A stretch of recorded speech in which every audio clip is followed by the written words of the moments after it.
Welcome to Bus Driver Life. My name is Keywan. I'm a public transit bus driver. I used to drive school buses, and I have a lot of love for the motor coach bus drivers out there. So let's take a look at some of the amazing motor coach bus operators that are on TikTok. So as we take a look at these motor coach TikTok videos, I'm going to see how much I can apply from their experience as motor coach drivers to my experience as a transit bus driver. Because even though I provide local transit service for people, and they typically provide more long distance trips for groups and charters and things of that nature, we are still transporting people on a bus. They have a much nicer, higher quality bus, but still buses. When that one passenger start coughing. Yes, I can totally relate to this driving a transit bus. People start to coughing and sneezing. Funny thing that happens sometimes is the people who have the worst coughing and sneezing issues sometimes sit way up in the front, close to the driver. And it almost seems like they're coughing or sneezing in my direction. So I'm sitting here driving the bus, and they're like right there, and it seems like they are reaching their face or their mouth over towards me to cough and sneeze in my direction, even though they're not. That's just an exaggeration, but sometimes it feels that way. And it makes you want to spray a little bit because you're in this enclosed box on wheels, and you know, sometimes other people's germs can really seem kind of like disgusting. He ain't lying.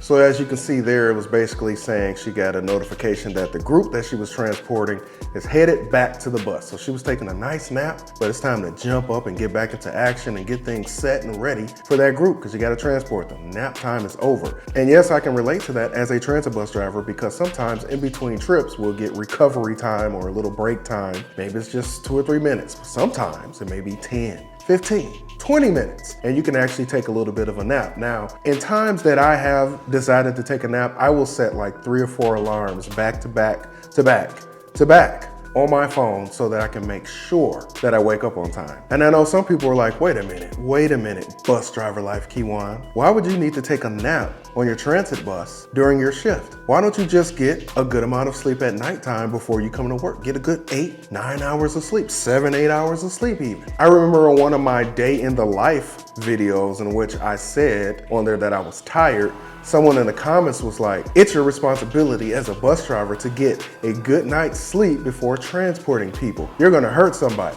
You shouldn't even show up if you don't get enough sleep. That's your responsibility, and that's irresponsible for you to not get enough sleep.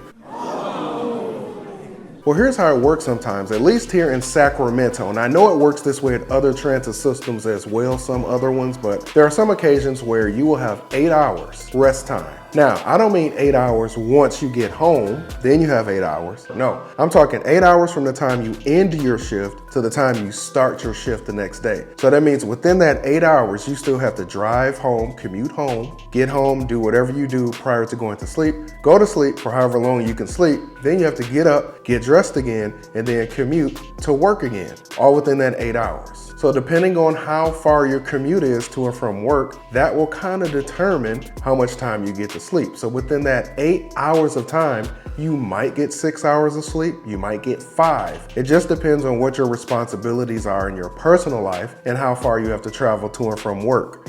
When you're not invited to dinner with the group, and as you can see, he has the sad face like, hey man, I'm hungry. I would have loved to have went to dinner with you. And you're not hearing the music because it would be copyright, but the song All By Myself is playing right now. So as a transit bus driver, we never really get invited to anyone's dinners. Well, I take that back. If you form a nice bond and friendship with some of your regular passengers, you can potentially be invited to dinner in maybe a lot of places. Maybe you like that or maybe you don't like that. Just depends on the situation. However, sometimes you will get gift cards where you can take yourself to dinner. I've received gift cards from passengers that were being nice, and it's really nice. So this is really cool. This motor coach operator, who's one of my favorites on TikTok, she has found a way to make herself a comfortable place to sleep on the bus. It's a hammock. That's pretty cool. I would like to do that on my bus, but we don't really have long enough breaks typically. There are some sweet runs where you could have enough time to do that, but majority of them is just like a few minutes on each end. Maybe an air mattress would work. You think maybe I can do an air mattress on the bus? Yes. And you can see here we have a motor coach operator having some fun with some of the members of the group that he's transporting, so that's really cool. And as a transit bus driver, yes, we can have some fun with people as well. There's a lot of fun passengers that ride. Some of the fun isn't fun at the moment, and it's actually quite irritating and annoying, but sometimes you do have genuinely fun and awesome people, and you can crack some jokes and things of that nature, and it really helps your day to go by quicker, and it makes your day more enjoyable. So I had to come back after I done drove about 19 miles away from the garage. The freaking AC wants to freaking break, so now I'm back here. I'm tired. So yes, my fellow bus operator, well, you're a motor coach operator, but we're bus operators. I feel your pain. In public transit, sometimes everything can be fine when you do your pre-trip at the garage or at the yard. And as soon as you pull out of that yard, something will stop working, something major. And you'll have to turn around and come back, and it just delays the schedule. It delays everything. And then the passengers that are waiting for your bus, they're upset, like, why are you late? When you show up 10, 15, 20, sometimes 30 minutes late. Depends on if they have to switch you out to another bus, which that can take forever, or if it's a quick fix. Whatever the situation, by the time you get to the bus stop and you're running late, they're like upset at you. So yes, this just reminds me of those times training as a transit bus driver. We had to do very similar things that they have to do operating the motor coach buses. So training can be a little bit intimidating, but once you get the hang of this stuff, it's actually kind of fun. But I need to do some more of these obstacles again with the cones. Haven't done that in a while. Because you know, everything now is real world. There's no cones. Well, there's cones in construction zones, but you know. So yeah, motor coach bus drivers and transit bus drivers, we have so much in common, and it's pretty cool. So shout out to you all for doing your part to keep the world moving. If you're new to the channel, consider subscribing. Don't forget to like the video, and thank you for watching Bus Driver Life.